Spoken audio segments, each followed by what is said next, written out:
Hello, my name is Abioye, and that's me, taking notes on my writing pad. I'm one of this year's Game Changers, representing the city of Chicago. On Tuesday, November 22nd, 2011, Pastor Corey Brooks of New Beginnings Church ascended to the top of an abandoned motel directly across the street from his church. He occupied a tent for 94 days, protesting the violence amongst young black men on the city's south side.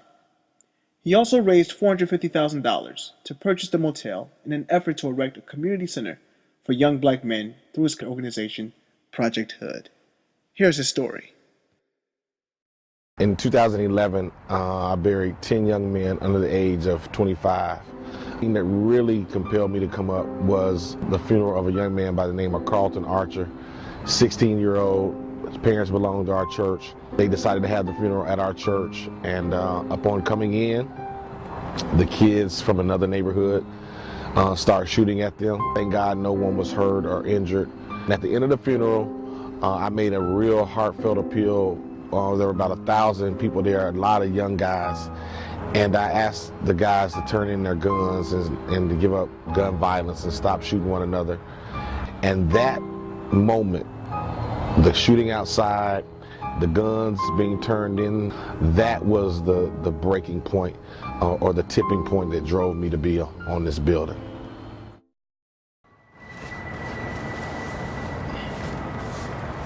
Have you been frustrated at all that you've been on the roof for 54 days?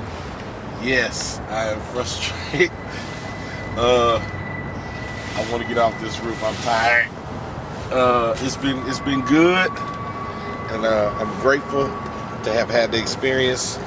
But I am now ready to go on and complete this task.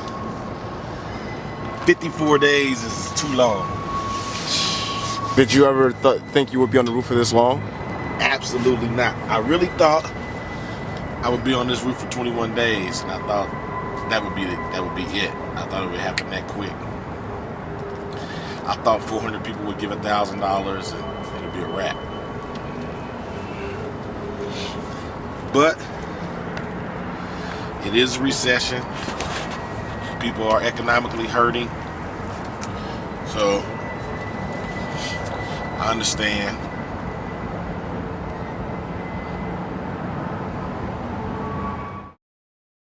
It's really sad that I've been in Chicago all this time, and I've done so many funerals of young black men, and I never really paid it any attention until it visited my door. Violence spreads like cancer. If you don't deal with it, it's going to continue to spread and spread and spread. It's not going to stop. It's not just a black problem. It's a humanitarian problem. And so I tell people who are of another culture, when they ask me, well, why should I do anything on the South Side? I don't live on the South Side. I tell them, yeah, it's the South Side today, but it's North Lake tomorrow.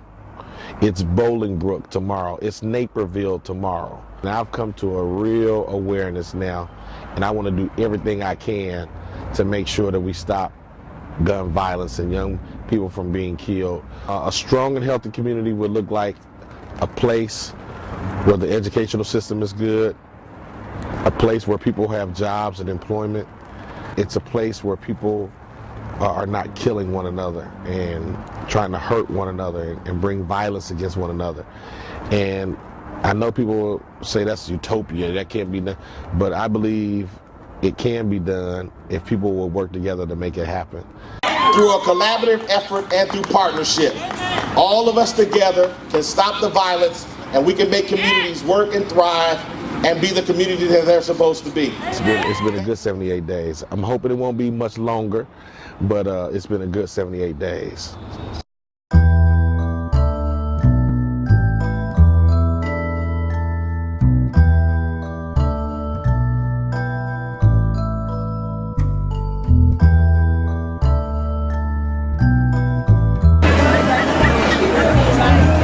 Father, we thank you We know that every good and perfect gift comes from you. And so, Father, we thank you for this special night. Father, thank you for this leader.